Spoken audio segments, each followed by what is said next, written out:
And the show goes on. The Capital One Orange Bowl Media Tour presented by Duffy Sports Grill. It's Theo Dorsey from Uptown Charlotte at ACC Kickoff. It's day one. We're about to get things underway. And glad to be joined now by quarterback for the Miami Hurricanes, Carson Beck, and offensive tackle, Francis Mauigoa, ahead of the 2025 season.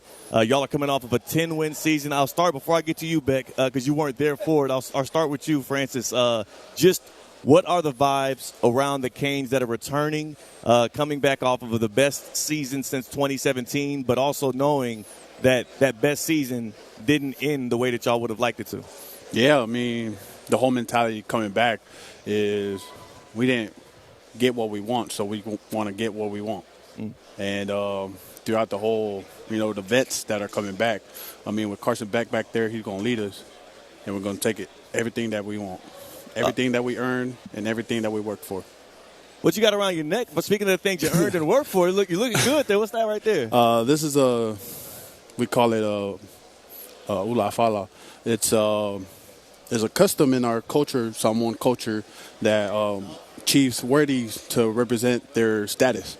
So when you see someone wearing this in the village or everywhere, I mean, you got to pay respect. Because you never know if he's a top chief or a high chief or whatever, but he has status, so you always got to pay respect.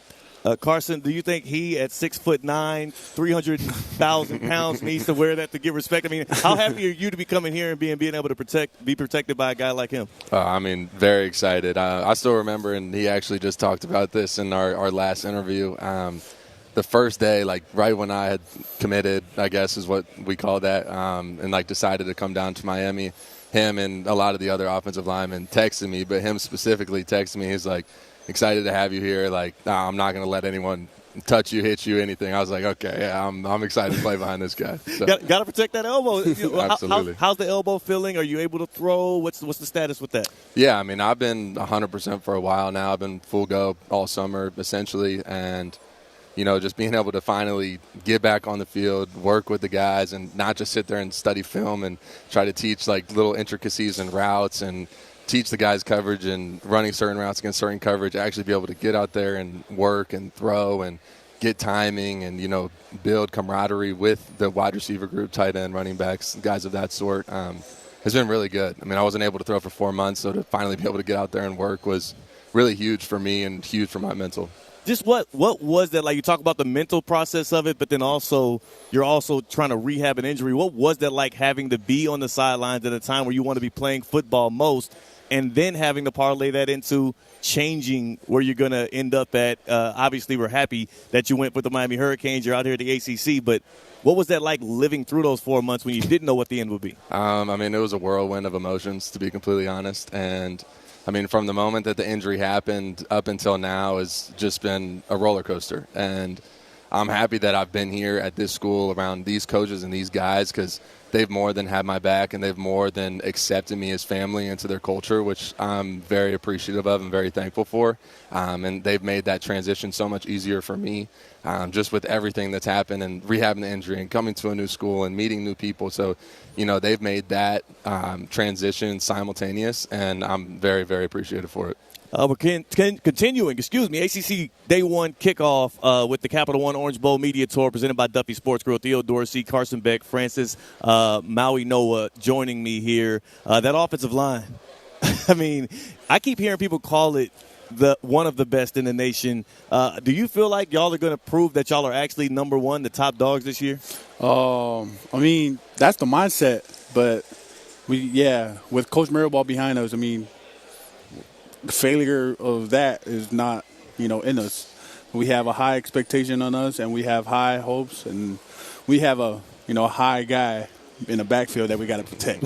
I mean, we're going to do whatever it takes. That's our motto, and that's our mentality. We're going to do whatever it takes to protect this guy, not only this guy, but to succeed. We're going to be able to set the tone. We're going to be setting the bar for us, for our whole team. I ain't gonna lie. When he said he had a high, I was like, Carson, you didn't share any of that with me this morning. But no, you talked about, owning the trenches on offense is so important for both the run game and the pass game, and being able to control the clock, close out games. You also are going to get some support, or likely to, you got a lot of changes on the defensive side of the ball as well. But for you specifically, team success matters a lot. You also have a chance here to potentially be a number 1 overall pick in the NFL draft next year. I know that's not your singular focus, but what are some of the things that you can work on this year or show on tape that can present you as a guy that teams want to spend their first overall pick on next year? I mean, I want to, because the tape don't lie. I mean, I want to be able to showcase everything that I got on the field. And that's what I've been doing for the last 2 years. I put everything that I have on the field, so that way I don't have any regrets coming off the field. So I'm going to work on that. I'm going to keep working to improve my craft and do everything possible to protect this guy. Yep. And as you go and as he goes, everything rises, not just with the Canes, but with both of y'all's draft profile. Carson, I'm not sure if you heard it all. Last year, Miami had some dude come out of the transfer portal, play quarterback, Cam Ward. He ends up being the number 1 overall pick. I'm sure all day to day people are going to be asking you questions about, have you spoke with him? What did you see or learn from what he did, and how did that convince you to be a Cane? My question specifically is for you, though, what did you see out of what he was able to do last year with just 1 year in this same system that you're walking into that inspired you to say, this is the same route that I should take as well to help the Canes go on and win? Yeah, I mean, it's undeniable to see his success and what he was able to do with his journey and making the decision to come down to Miami last year, and then ultimately having the offensive success that they had. I mean, it's very attracting as a quarterback, right? And me making the decision to go somewhere new, and it's undeniable what they were able to do, what Coach Dawson was able to do with his system, the talent that surrounded him, right? I mean, that's, as a quarterback, you need that, right? You need a good O-line. You need good wide receivers that are going to get open. You need running backs that are going to be explosive in the run game. Without a run game, there very seldomly is a pass game, right? Mm-hmm. There's all of these, different things that you need as a quarterback. And really, when looking, like, Miami had all of that, and I mean, it's undeniable to say that the success that he had last year ultimately led me to look at it and be like, okay, this might be the best place for me. If he doesn't have that year, if that doesn't happen, do you think we're not sitting here today? I mean, I have no idea, because that's not what happened. You know what I'm saying? So it's like, I mean, obviously his success was a big factor, and the offensive success was a big factor in making my decision. So, I mean, if it was vice versa, who knows? If it wasn't football, Francis, I know you started off, your first sport was volleyball. What other sports have intrigued you, or have you excelled at along the years that you would think, you know what, I could also probably be pretty good at that today too? I picked up boxing a little bit. Oh, my goodness. Please tell me that there was nobody was dumb enough to get in the ring with you, though, right? Boxing is good. Is good work for your footwork and some extra cardio. Trying to pick up basketball. I mean, the whole team hoops, so I want to be out there, too, with them and that team bond. So I started, picking up the basketball, I'm more of a Dennis Rodman more than anything. I can't shoot, I can't score, but I can rebound and defend the ball. Wait, you don't got to defend. When you stand out there on the court, if I had the basketball, I'd give it to you. I'm not going to go against you. Carson, you played some baseball. At one point, weren't you committed to Florida to play baseball? Have you ever thought about what life would be like if you decided to stick with that sport over football? Yeah. I mean, obviously it's hard not to have conversations about it. So I was committed to Florida my freshman year of high school, I believe. That sounds right. Somewhere in there, freshman or sophomore year. And, that's what I always wanted to do. One of my best friends growing up that played baseball with me, he also committed to Florida. We were always on the same travel team growing up from the time we were like 7 years old. And now he's actually in the minors playing, which is, it's so cool to see all my friends that I grew up with now are, going through the minor league journey. Some have, actually made it up to the top, and it's cool to see. So, I would hope if I made, that decision that would also be me, going through that journey. But ultimately, stuck it out with football. Well, I think you're making more now than a minor leaguer today, technically. I mean, thank God for NIL. Thank God for the different opportunities around college football today. Carson, for you, how important – you saw how great the offense was last year. You need a good defense if you want to also win games. How important do you think that side of the ball will be for Miami, and how much they can help support you? Because I know individual success isn't the only thing you're striving out for this year. No, absolutely. Defense wins championships. It starts with up front always. And that's kind of just the mentality that we have, and what Francis was just talking about is that mindset up front in the trenches, the O-line, the D-line. So it starts there, but ultimately, like I said, defense wins championships, and I'm excited to see what our defense is able to do. Coming into this year and watching them throughout the spring, and ultimately taking reps against them in the summer now with 7-on-7 and PLPs and team periods like that. There's a lot of stuff that they do that is very intriguing that I love, that I've gone in and met with Coach Heatherman about, like, well, you guys do this. Like, I've never seen this before. Like, it's very interesting, some, things like that of that sort. And, I'm really excited to see what they're able to do for us this year. Are you fast? Like, Francis, have you seen him run? Because I keep hearing that you got some legs on you. Everybody says I'm slow, but I don't think I'm that slow. Like, I keep hearing, though, the mobility is something that's underrated about your game. Like, what's something else, though, that people don't know about you that you are either going to be able to show them this year, or maybe you're keeping to yourself, but you can share with us here at ACC Kickoff? I don't know. I mean, that's the one thing that, I feel like I get knocked on a lot. But, I mean, go turn on the film. I feel like I've been able to make plays with my legs, especially, on third downs when, defenses are doing really exotic things and playing coverage. And, sometimes there's an opening to take. A lot of the times I'm just sitting back there and throwing and get the ball to the guys that are playmakers. You know what I'm saying? I will never be an explosive playmaker with my legs, but I'll go get a first down for sure. Francis, you're pretty athletic. Like, should they be getting the ball to you in the red zone once or twice this year? Run some people over? Go run a little fade ball.